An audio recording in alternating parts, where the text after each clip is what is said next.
Hello, everyone, and welcome back from the break. Now we have a very exciting session full of very exciting talks, and we're going to kick it off by a presentation from Dr. Thornton, Chief Innovation Officer from Polymateria.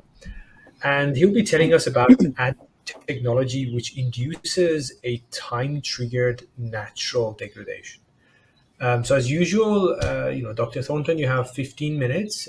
2 minutes before the end of your talk, I will intervene to let you know that you have 2 minutes, and I would invite the audience then to ask their questions.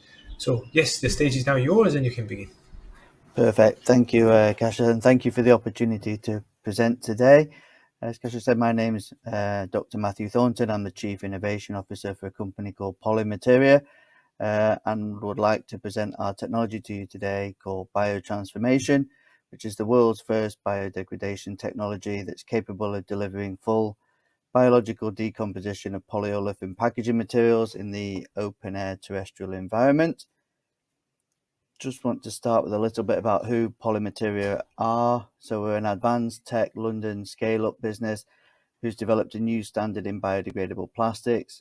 We emerged from Imperial College's London Innovation Hub and launched the world's first biodegradation technology capable of delivering full microbial conversion of polyolefins in the open air terrestrial environment in 2018. And the company has spent the last 3 years or so, close to half of its existence, being a purely academic research company before commercializing any products. This academic research is the main hub of our business and continues to permeate through everything that we do. We have state-of-the-art R&D facilities in London in the UK and a highly specialized manufacturing plant in Lyon in France. We're a purpose-driven company attempting to solve fugitive plastic waste on land before it reaches our oceans and ensure that through our time control technology, we can enable a technical circular economy. Just to try and set the scope of the issue that we're trying to solve. So based on a report by Ellen MacArthur Foundation, the New Plastics Economy, the global flow of plastic packaging material shows that after-use plastics packaging material in a year, there's 311 million tons of plastic materials used annually, of which 78 million tons are used in packaging. So if you start from the left, 14% of plastic packaging is collected for recycling. And it's worth bearing in mind that this is more than 40 years after the launch of the first universal recycling symbol. And it's not equal to what is actually recycled in practice, when additional losses for sorting and reprocessing are factored in.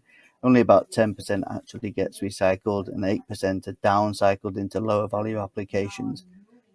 14% of plastic packaging is incinerated for energy recovery. This is the thermal treatment of waste with or without energy recovery in the form of heat generated by combustion. And this is very common in Singapore, and it's reported that circa 96% of plastic waste incinerated for energy recovery takes place in Singapore. 40% of plastic packaging is landfilled. This is where the waste is isolated from the environment until it is completely degraded biologically, chemically, and physically. One of the largest is in Los Angeles in the US, which is 150 meters high. And then where our technology really plays a role is in that 32% of fugitive plastics that are leaked into the environment. These are defined as uncollected, after-use plastic packaging and includes all forms of unmanaged or mismanaged dumps and land, river and ocean leakage of plastics, of which around 30% of this is polyolefins.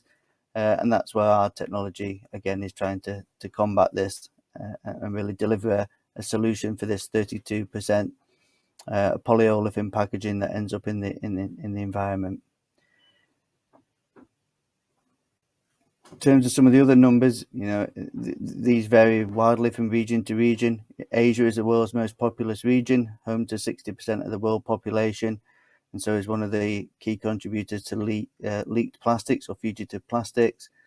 And we see that there's a trend that plastic use demand is increasing about 5% per annum.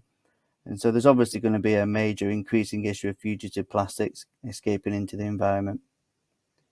There's just some other figures here on plastic usage per capita. So this really does set the scene for where our technology can play a role in delivering a solution to tackle those